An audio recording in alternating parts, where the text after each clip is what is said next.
would say that among the important challenges for those in the region is to get enough space for their work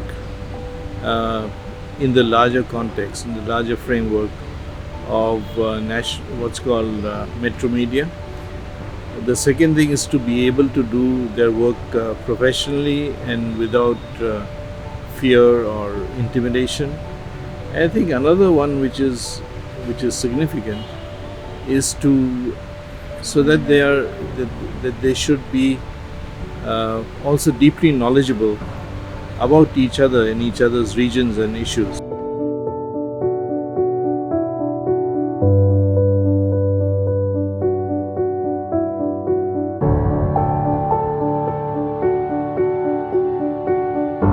Yes, there is a necessity for reporters of every paper in the region, whether they be English dailies or vernacular, to be brought up to date with policies and the effects of climate change. Generally, what we're talking about is to be aware of the destruction that's happening to the ecosystem, the development plans that are being brought into the region, which will affect these Himalayan regions in the decades to follow.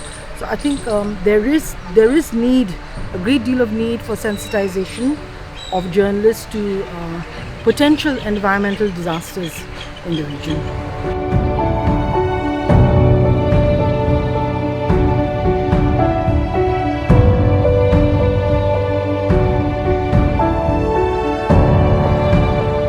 Journalists who come into the profession have not had this formal training. So I think a bit of formal training as well as an exposure to the larger environment, I think that will be very necessary.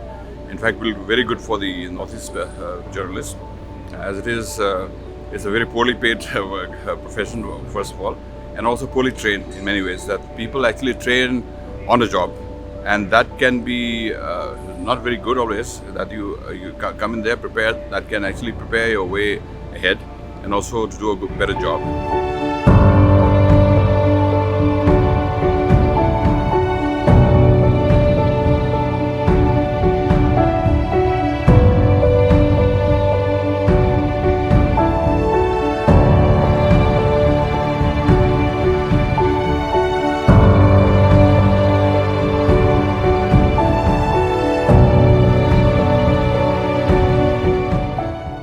Several times we have seen that even actually in the national media, particularly on the basis of their gender and how they look and all of those things, their personal life, more so in the national media. But when it comes to the Northeast media, women particularly, there's some sort of restraint there, certainly, but if only and certain number of really organized trolling is set after you. Then of course the things go very, very differently, and then there is almost like what happens in the national media to the women national media journalists in the national media.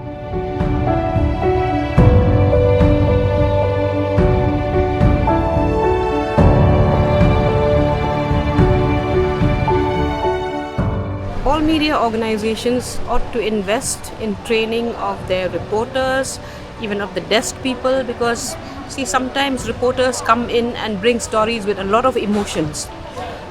It's the desk that has to screen that out, because we can't allow emotions to come in.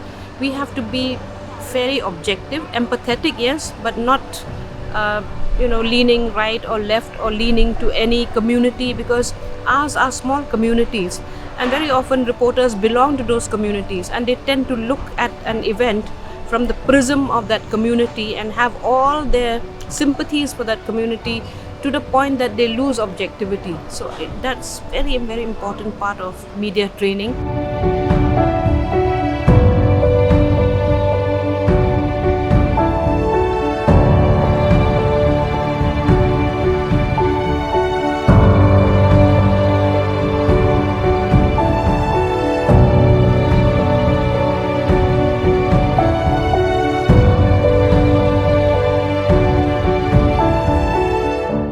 I think the freedom of press, or the curtailed freedom of press internationally, does resonate also in the what we call the Northeast, though the term sits very uncomfortably with me, because even within that region there is a center and the periphery, and there'll always be centers of privilege, and there will be areas where people are struggling. The difference is that while in other parts or many parts of the world there is some noise about it, there are people protesting against the index going down. In those areas, very often people are forgotten, and these issues are forgotten.